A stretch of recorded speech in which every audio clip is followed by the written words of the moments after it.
चलिए स्टार्ट करते हैं chapter 1 part 4 next topic pollination. As both types of gametes are non motile they have to be brought together for fertilisation to occur. जैसे कि हमने अलगी के अंदर ब्रायोफाइटा के अंदर पढ़ा था 11th क्लास के अंदर कि उसके अंदर जो गैमीट्स होते हैं मेल गैमीट्स वे मोटाइल होते हैं। ज़्यादातर केसेस के अंदर उनमें फ्लैजिला होता है, लेकिन जो एंजियोस्पर्म्स हैं उनके अंदर जो गैमीट्स होते हैं वे नॉन मोटाइल होते हैं, लेकिन उनको हमें किसी ना किसी तरीके से पास लाना है। और इस ऑब्जेक्टिव को पूरा करने के लिए pollination is the mechanism. Transfer of pollen grains to the stigma of a pistil is termed pollination. तो जब पोलन ग्रेन्स का ट्रांसफ़र होता है स्टिग्मा के ऊपर, इसी प्रोसेस को पोलिनेशन कहते हैं। Flowering plants have evolved an amazing array of adaptations to achieve pollination. They make use of external agents to achieve pollination. तो जो एक्सटर्नल एजेंट्स हैं वे हमारे दो तरह के हो सकते हैं, बायोटिक एंड एबायोटिक। और जो पोलिनेशन है वो भी दो तरह की हो सकती है, autogamy and xenogamy. Autogamy and xenogamy are the kinds of pollination. So let's start kinds of pollination. Depending on the source of pollen, pollination can be divided into three types. Pollination कैसे होता है, इस हिसाब से इनको divide करने के लिए तीन तरह से हम इसको डिवाइड कर सकते हैं। The first one is autogamy. In this type, pollination is achieved within the same flower. Same flower के जो पोलन हैं वो सेम फ्लावर के स्टिग्मा के ऊपर गिरेंगे और इस पोलिनेशन को हम ऑटोगैमी कहेंगे। Transfer of pollen grains from the anther to the stigma of the same flower. आप इस डायग्राम के अंदर देख रहे हैं, ये हमारे एंथर्स हैं और एंथर से जो पोलन निकलेंगे वो रिलीज़ होके जो स्टिग्मा है उसके ऊपर गिरेंगे। तो ये जो प्रोसेस है इसे हम ऑटोगैमी कहेंगे। In a normal flower which opens and exposes the anthers and the stigma, complete autogamy is rather rare. इसका क्या मतलब है कि अगर कोई नॉर्मल फ्लावर है उसके अंदर अगर हमारे जो एंथर हैं और स्टिग्मा हैं अगर वो एक्सपोज हैं तो उसके अंदर जो ऑटोगैमी है वो बहुत ही रेयर होगी, मुश्किल होगी। क्यों होगी? क्योंकि जो हमारे एंथर्स हैं वो एक्सपोज हैं। अगर एंथर्स एक्सपोज हैं तो जो पोलन्स रिलीज़ होंगे वो ज़रूरी नहीं है कि उसी स्टिग्मा के ऊपर गिरें, उनका हवा में उड़कर दूर जाना ज़्यादा पॉसिबल है। Autogamy in such flowers requires synchrony in pollen release and stigma receptivity and also the anthers and stigma should lie close to each other to so that self pollination can occur. तो self pollination के लिए कुछ conditions हैं और वो conditions पहली है Synchrony. Synchrony का मतलब कि जो पोलन रिलीज़ हो रहे हैं उसके साथ साथ जो स्टिग्मा की रिसेप्टिविटी है वो है या नहीं। अगर स्टिग्मा रिसेप्टिव नहीं है, प्रिपेयर नहीं है पोलन्स को रिसीव करने के लिए, तो उस दौरान भी जो पोलन ट्यूब जर्मिनेशन है वो नहीं होगी और फर्टिलाइजेशन नहीं होगा। इसलिए स्टिग्मा की रिसेप्टिविटी पोलन के साथ एक सिंक्रोनाइजेशन वे में होनी चाहिए। और दूसरी condition, anthers and stigma should lie close to each other. इन दोनों का पास होना भी बहुत ज़रूरी है। अगर वे पास होंगे तो ही एंथर से जो पोलन है वो स्टिग्मा के ऊपर गिर सकते हैं और सेल्फ पोलिनेशन हो सकती है। Some plants such as Viola, Oxalis and Commelina produce two types of flowers. तो कुछ प्लांट्स के अंदर दो तरह के फ्लावर्स होते हैं जो दोनों ही ऑटोगैमी को प्रमोट करते हैं। For example the first one is chasmogamous flowers. तो चेस्मोगैमस फ्लावर्स नॉर्मल फ्लावर्स की तरह इसके अंदर जो एंथर और स्टिग्मा हैं वे एक्सपोज होते हैं, लेकिन इस डायग्राम के अंदर आप देख सकते हैं ये स्टिग्मा है और ये हमारा एंथर्स हैं।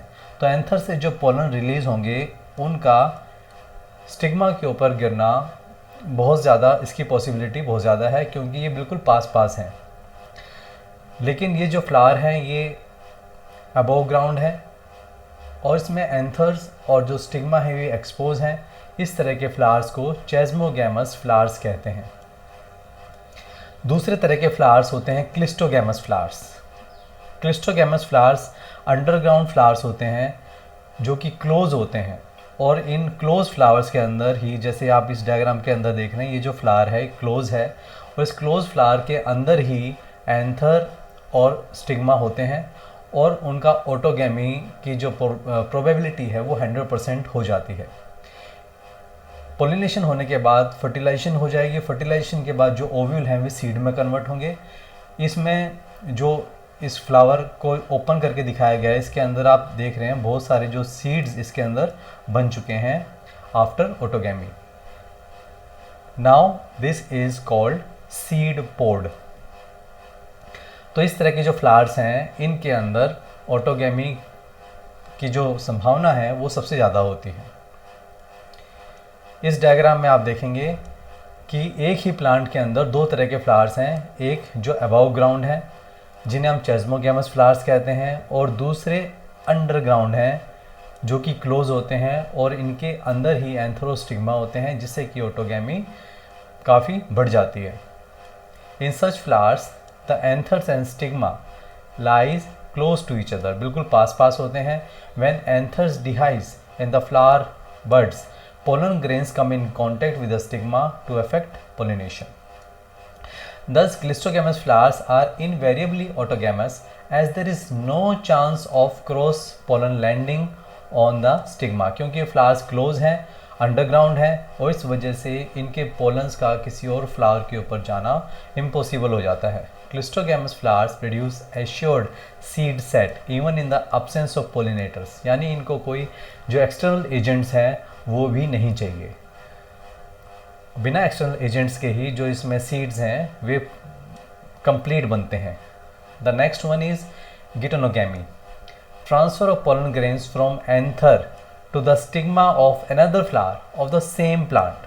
तो इसके अंदर क्या होता है, सेम प्लांट का सेम फ्लावर के ही एक एंथर से उसी प्लांट के दूसरे फ्लावर के स्टिग्मा के ऊपर जो पोलन्स हैं वे ट्रांसफ़र होते हैं। Although geitonogamy is functionally cross pollination, इस प्रोसेस में आपको लग रहा है कि जो पोलन्स हैं वो एक फ्लावर से दूसरे फ्लावर्स में जा रहे हैं, लेकिन वो सेम प्लांट का फ्लावर है, और इस वजह से ही ये जेनेटिकली सिमिलर है टू ऑटोगैमी। ऑटोगैमी के अंदर क्या होता है, सेम फ्लावर का जो पोलन है वो सेम फ्लावर के ही स्टिग्मा के ऊपर गिरता है, इसकी वजह से जेनेटिक वेरिएशन नहीं होती। और गिटोनोगैमी के अंदर क्या है कि सेम प्लांट का जो फ्लावर है उसका एक फ्लावर का जो पोलन है सेम प्लांट के दूसरे फ्लावर के स्टिग्मा के ऊपर गिरता है। क्योंकि वे दोनों फ्लावर एक ही प्लांट के हैं, इस वजह से वो जेनेटिकली सिमिलर होंगे। इसमें आप देख रहे हैं ये एक ही प्लांट है और इस एक ही प्लांट में दो फ्लावर हैं, और इसमें जो पोलन्स ट्रांसफ़र होंगे एक दूसरे के स्टिग्मा के ऊपर, तो इसमें जो जेनेटिक वेरिएशन है वो हमें देखने को नहीं मिलेगी। Therefore it is similar to autogamy. The next one is xenogamy which is a true cross pollination, transfer of pollen grains from anther to the stigma of a different plant. इसमें different plant के stigma के ऊपर pollen जाके release होते हैं, गिरते हैं, और इस वजह से जो जेनेटिक वेरिएशन है वो इसमें काफ़ी हद तक देखने को मिलती है। This is the only type of pollination which during pollination brings genetically different types of pollen grains to the stigma. Genetically जो डिफरेंट होने का एडवांटेज क्या है, जेनेटिकली डिफरेंट होने से वेरिएशन होती है, और वेरिएशन से ही जो प्लांट है वो इन्वायरमेंट के लिए अपने आप को अडेप्ट कर पाता है। इसलिए cross pollination is better than self pollination. Now we will discuss agents of pollination. Then we already have discussed that the pollination can be done by two factors which are abiotic and biotic. Abiotic includes wind and water, and biotic factors include animals. Plants use two abiotic, wind and water, and one biotic, that is animals, including all insects, mammals, agents to achieve pollination. Majority of plants use biotic agents. Mostly plants के अंदर biotic agents ही use किए जाते हैं। Only small proportion of plants use abiotic agents. जो plants abiotic agents का use करते हैं उसके अंदर भी जो एयर है उसका सबसे ज़्यादा यूज़ किया जाता है। pollen grains coming in contact with the stigma is a chance factor in both wind and water pollination। अगर हम विंड और वाटर पोलिनेशन की बात करें तो जो पोलन है वो रिलीज होके किसी फ्लावर के स्टिग्मा के ऊपर ही गिरेगा, ये केवल एक चांस है। और इसी को कंपनसेट करने के लिए ऐसे फ्लावर्स के अंदर जिनके अंदर एयर और वाटर के थ्रू पोलिनेशन होता है, ऐसे प्लांट्स के अंदर जो पोलन ग्रेन्स हैं वो बहुत ही ज़्यादा क्वांटिटी में होते हैं। To compensate for this uncertainties and associated loss of pollen grains, the flowers produce enormous amount of pollen when compare to the number of ovules. अगर ओव्यूल्स से हम पोलन्स को कंपेयर करेंगे तो पोलन का जो नंबर है वो बहुत ज़्यादा क्वांटिटी में होता है as compare to ovules available for pollination. Next, pollination by wind. Pollination by wind is more common amongst abiotic pollination, जो कि हम डिस्कस कर चुके हैं। Wind pollination also requires that the pollen grains are light. तो wind pollination के लिए pollen grain का लाइट होना और नॉन स्टिकी होना the first requirement, so that they can be transported in wind currents.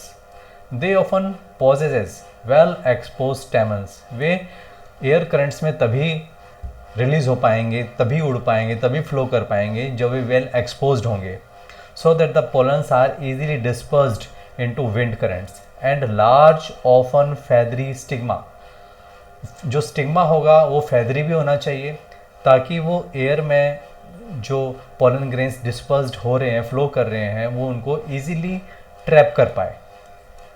तो इसमें दो कंडीशन देखी हमने। स्टेमन्स के लिए उनका लाइट और नॉन स्टिकी होना बहुत ज़रूरी है, और जो स्टेमन्स हैं वे वेल एक्सपोज होने चाहिए।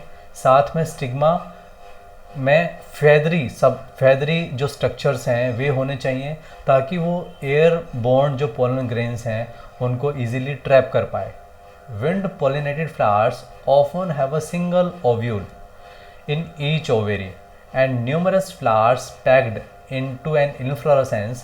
A familiar example is the corn cob, जो हम मक्का खाते हैं, जिसको हम भुट्टा भी कहते हैं। उसके अंदर बहुत सारे फ्लावर्स एक साथ होते हैं पैक में, जिसे हम इनफ्लोरेसेंस कहते हैं। उसमें जो मेल फ्लावर है उसमें हेयर लाइक स्ट्रक्चर्स प्रेजेंट होते हैं जिन्हें हम टेसल्स कहते हैं। NCERT बुक के अंदर लिखा है the tassels you see are nothing but the stigma and style which wave in the wind to trap pollen grains. तो यहाँ पर आपको कन्फ्यूज़न हो सकती है क्योंकि जो टेसल्स है वो एक्चुअली मेन इनफ्लोरेसेंस का पार्ट है।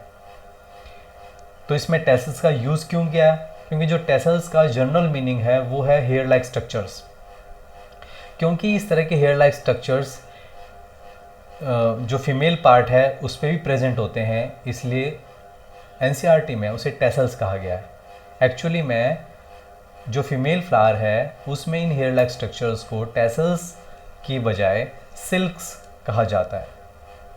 इसमें आप डायग्राम के अंदर देख रहे हैं जो ऊपर मेल इन्फ्लोरेसेंस है ये एक्चुअली में टेसल है, और जो नीचे फीमेल फ्लावर है इन्हें हम स्टाइल्स या सिल्क्स कहते हैं। जो हेयर लाइक स्ट्रक्चर हैं ये सिल्क्स कहते हैं फीमेल इन्फ्लोरेसेंस के केस में, और मेल इन्फ्लोरेसेंस के केस में हम इन्हें टेसल कहते हैं।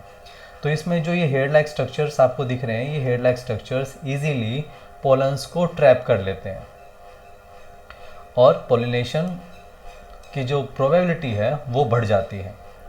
Wind pollination is quite common in grasses. तो विंड पोलिनेशन ग्रासेस के अंदर बहुत ही कॉमन है। Pollination by water.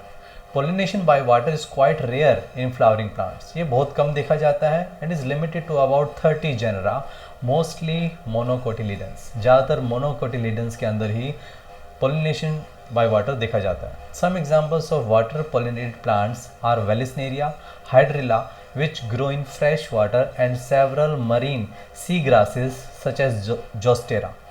Not all aquatic plants use water for pollination. In a majority of aquatic plants such as water hyacinth and water lily, the flowers emerge above the sea level of water. कुछ plants के अंदर जो flower है वो पानी से ऊपर होता है, जैसे कि इस डायग्राम में आप देख रहे हैं, इसमें जो फ्लावर है फीमेल फ्लावर वो पानी के ऊपर है, and are pollinated by insects और wind as in most of the land plants. और इसमें जो इंसेक्ट्स हैं वे क्या करते हैं, पोलन्स को स्टिक करते हैं और पोलन्स को फिर ट्रांसफ़र करने में हेल्प करते हैं to the stigma of another flower. In Vallisneria the female flower reach the surface of water by the long stalk. तो इसके अंदर देख रहे हैं आप, ये जो डायग्राम है एक्चुअली में वेलिसनेरिया का है, और इसके अंदर जो स्टॉक है आप देख रहे हैं कितना लेंदी स्टॉक है, और इस लेंदी स्टॉक की वजह से जो फीमेल फ्लावर है वो पानी से ऊपर आ जाता है। They are carried passively, pollen grains are released on to the surface of water. जो पोलन्स हैं, इसमें आप नीचे मेल फ्लावर देख रहे हैं, मेल फ्लावर से जो पोलन है वो इजीली पानी के ऊपर आ जाते हैं, वाटर करंट्स में आ जाते हैं, और passively by water currents they can carry to the stigma of the female flower. Some of them eventually reach the female flowers and the stigma.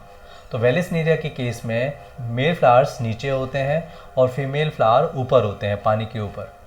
Female flowers, जो मेल फ्लावर्स हैं, इनसे pollen release होते हैं और वे female flower के stigma तक by passive water currents reach कर पाते हैं। In another group of water pollinated plants such as sea grasses, female flowers remain submerged in water. इसके अंदर जो फीमेल फ्लावर है वो भी पानी के अंदर होता है, और जो मेल फ्लावर्स होते हैं वे भी पानी के अंदर ही होते हैं, and the pollen grains are released inside the water. तो अगर दोनों ही पानी के अंदर हैं तो इसलिए ये जो पोलन ग्रेन्स हैं इनके अंदर कुछ अडेप्टेशन देखने को मिलती है, और वो जो अडेप्टेशन है वो long and ribbon like form में देखने को मिलती है। They are carried passively inside the water, some of them reach the stigma and achieve pollination. In most of the water pollinated species, pollen grains are protected from wetting by a mucilaginous covering. तो इसमें जो pollen grains हैं वो wet होने से ख़राब हो सकते हैं, इसलिए इनको प्रोटेक्ट किया जाता है by a mucilaginous covering. Both wind and water pollinated flowers are not very colorful and do not produce nectar. What would be the reason for this? ये NCERT में आपसे क्वेश्चन पूछा गया है कि जो वाटर और विंड से जो पॉलिनेटेड फ्लावर्स होते हैं वो कलरफुल क्यों नहीं होते और उनके अंदर कोई नेक्टर क्यों नहीं होता।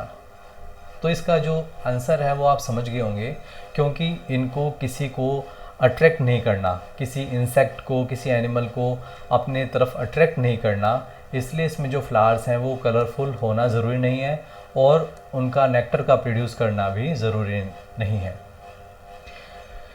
Pollination by insects we will cover in the next video. Thank you very much.